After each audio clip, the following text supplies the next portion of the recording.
पाणी निवडतो आज ती गरज मॅडम थांबलेली आहे, आमची गरज आमची पूर्ण झालेली आहे.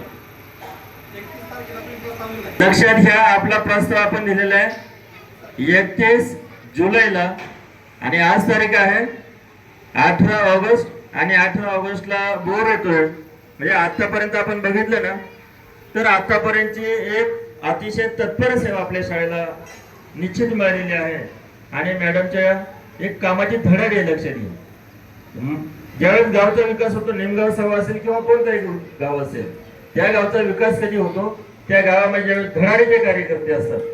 आपण जसं निमगावचा विकास झाला तसाच विकास सर्व भागाचा कसा होईल असा उद्देश मॅडमने घेतलेला आहे. सुरुवात निमगावपासून झालेली आहे, मात्र सगळा भाग त्यांना व्यापायचा आहे असं मॅडम या ठिकाणी उपस्थित झाले आहेत. आपल्या सर्वांना शुभेच्छा देते जिल्हा परिषद सदस्य सन्माननीय कल्पनाताई काळे.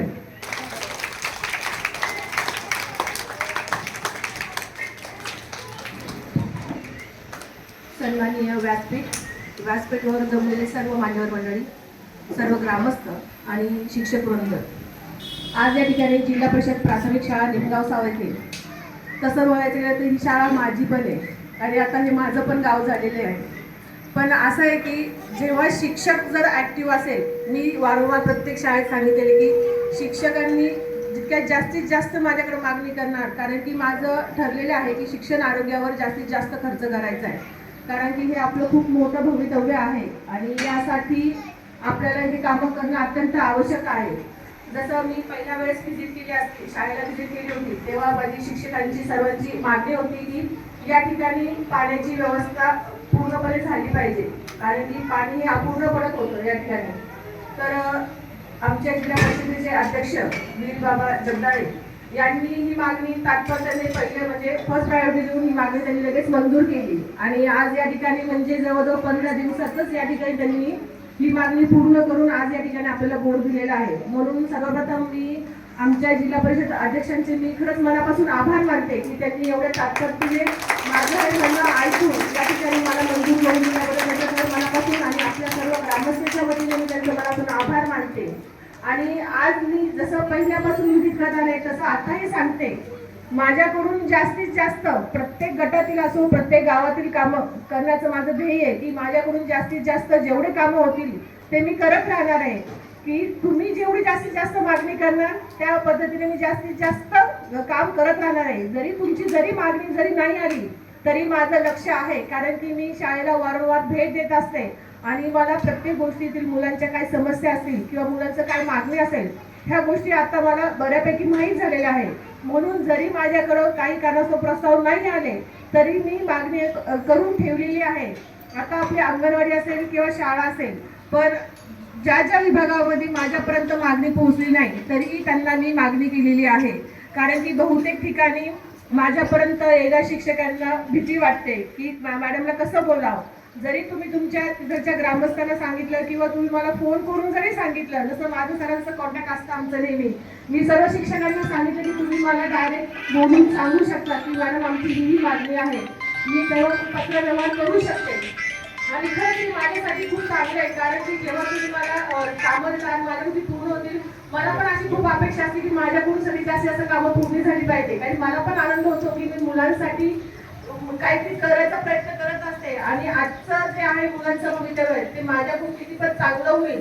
म्हणून मी या 2 वर्षाचं माझं ध्येय आहे की जास्तीत जास्त अंगणवाडी असेल शाळा असेल ही सुधारणा मला या ठिकाणी जास्तीत जास्त करायची आहे, जेणेकरून 2 वर्षानंतर मुलांना त्यामध्ये आपली जी खाजगी शाळा असेल आणि जिल्हा परिषद शाळा असेल यांच्यामधला अंतर त्यांना कळेल की ज्या खाजगी शाळेतली मुलं आहे ना त्यांना पण वाटेल की जिल्हा परिषद शाळेमध्ये यावं.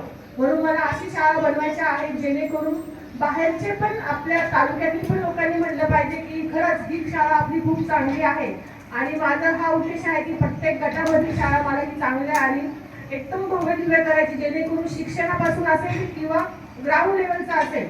मी आत्ताच दादांना विचारलं की आपल्याकडे ग्राउंड किती आहे, तर त्यांनी मला सांगितलं की एवढी जागा म्हणजे आपल्या पुरेशी नाहीये, पण कसं आहे शिक्षणाबरोबर मुलांना खेळाचं पण ज्ञान असं तेवढं क्रीडा ज्ञान असणं अत्यंत आवश्यक आहे आणि ते ज्ञान मिळण्यासाठी आपल्याला ग्राउंड पण पाहिजे आहे. त्याच्याबरोबर परसबाग, आपल्याला परसबागाची पण खूप गरज आहे, कारण आपल्याकडे पाणी आले म्हणजे आपण परसबाग केलं तर आपल्या त्यातील ज्या वनस्पती आहेत, जे आपण जे पेरणार आहोत आपण भाजीपाला, ते आपल्याला मुलांना देता येईल, म्हणजे पौष्टिक आहार देता येईल. आणि खरंच ही खूप चांगल्या जिल्हा परिषद शाळेमध्ये खूप नवीन नवीन संकल्पना आहे. एआय टेक्नॉलॉजी पासून तर ग्राउंड लेवलपर्यंत ज्या ज्या आपल्या मुलांना देता येईल तेवढं मी देण्याचं काम करणार आहे. पण माझ्याकडून जेवढ्या जास्तीत जास्त फंडिंग या ठिकाणी पडणार ते शिक्षणाच्या संदर्भातच पडणार आहे. कारण की आत्ताच मी सांगते तुम्हाला की ह्या अंगणवाडीचं पण मी आता इस्टिमेट बनवून दिलेलं आहे. याचं पण लवकरात लवकर दुरुस्ती होणार आहे, जेणेकरून आपल्याबरोबर इतरांना पण त्याचा फायदा घेता येईल आणि त्यांना पण व्यवस्थित त्या ठिकाणी राहता येईल. या उद्देशाने माझा हा पण नेहमी देत जाणार आहे. आणि जसं दादांनी सांगितलं, आता पोषण आहाराची आपल्याला थोडीफार समस्या ह्या महिन्यात खूप जाणवलेली आहे. म्हणून मी शिक्षक अधिकाऱ्यांना पण ते म्हणणं मांडलेलं आहे आणि आपल्या पंचायत समितीचे लांडे साहेबांना पण तुम्ही म्हणणं मांडलेलं आहे. त्यांनी आपल्या मागच्या वीकमध्ये ह्या तालुक्यामध्ये साठा पुरवण्याचं काम सुरू केलेलं आहे. पण माझी सर्व शिक्षकांना विनंती आहे, जेव्हा आपल्याला मुलांच्या बाबतीत पोषण आहार असेल किंवा कोणत्याही त्यांच्या साहित्याच्या बाबतीत जर काही कमतरता असेल तर तुम्ही मला आवर्जून सांगा, कारण की त्यांची कमतरता त्यांना जाणू नये.